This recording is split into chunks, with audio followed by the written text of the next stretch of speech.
J'ai hésité à faire cette vidéo. Mais après, je me suis dit, il faut que je la fasse quand même.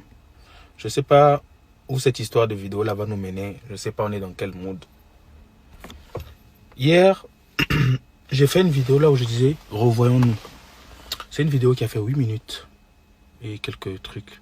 Aujourd'hui, elle est à 182 000 vues en moins de 24 heures. Hier, j'ai fait un live. On est resté quasiment 2h30 sur le live, ceux qui étaient connectés. Et il y avait une dame qui était dans le live qui voulait monter, qui voulait passer un message, mais je ne l'ai pas vue, donc elle n'a pas pu monter. Ce matin, je me lève, je reçois un mail. Quelqu'un qui m'écrit, comme quoi que de lui contacter, si je peux lui contacter pour prendre rendez-vous avec moi. Directement, je lui envoie naturellement sur mon site pour qu'elle prenne rendez-vous. Et la personne m'a écrit, parce qu'elle était connectée le matin, elle m'écrit tout de suite, non, il ne s'agit pas de prendre une séance avec toi, c'est pour faire un témoignage.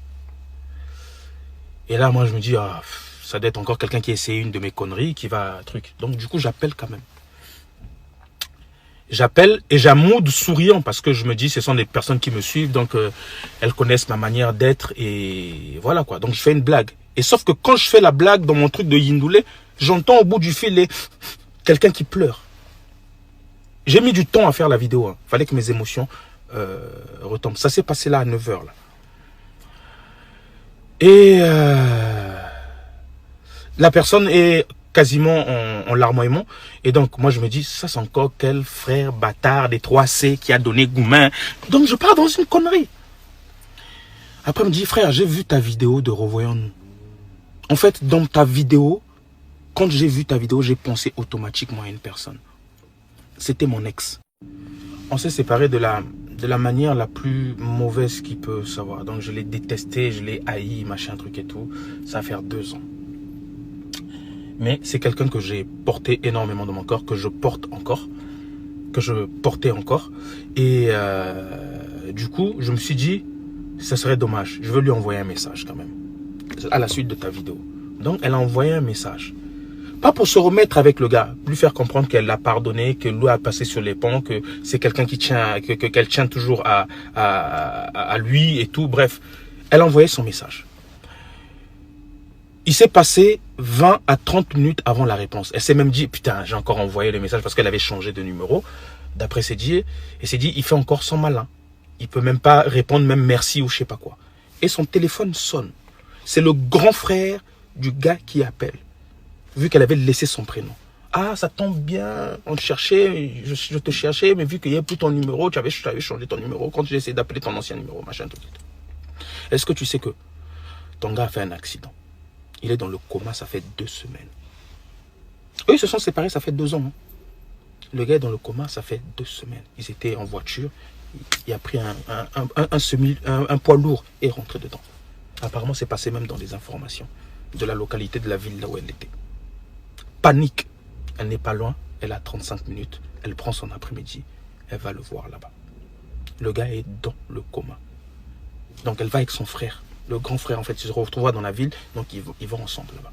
Et donc, vu qu'ils ont des droits de visite et tout, par la grâce de Dieu, c'est le jour-là que ce mec-là se réveille.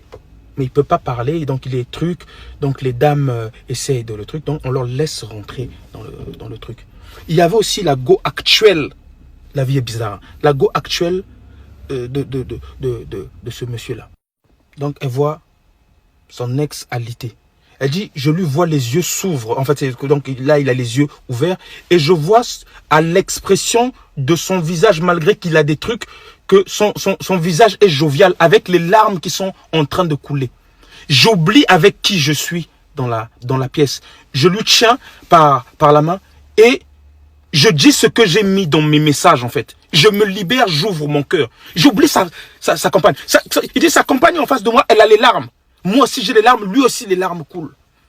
Et je vide mon cœur par là et je dis, on soit fort, on sera là, je viendrai ce week-end, machin. Elle dit les choses. Et personne ne parle. Personne ne parle.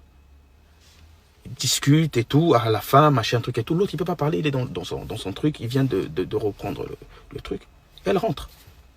Elle se dit, je veux repasser peut-être le week-end, aller voir sa maman, machin, c'est quand même une épreuve difficile, je vais assister la famille. Sauf que ce matin, son grand frère l'appelle. Il a fait 2 fois des arrêts cardiaques dans la soirée. Et le matin, il est mort. Putain.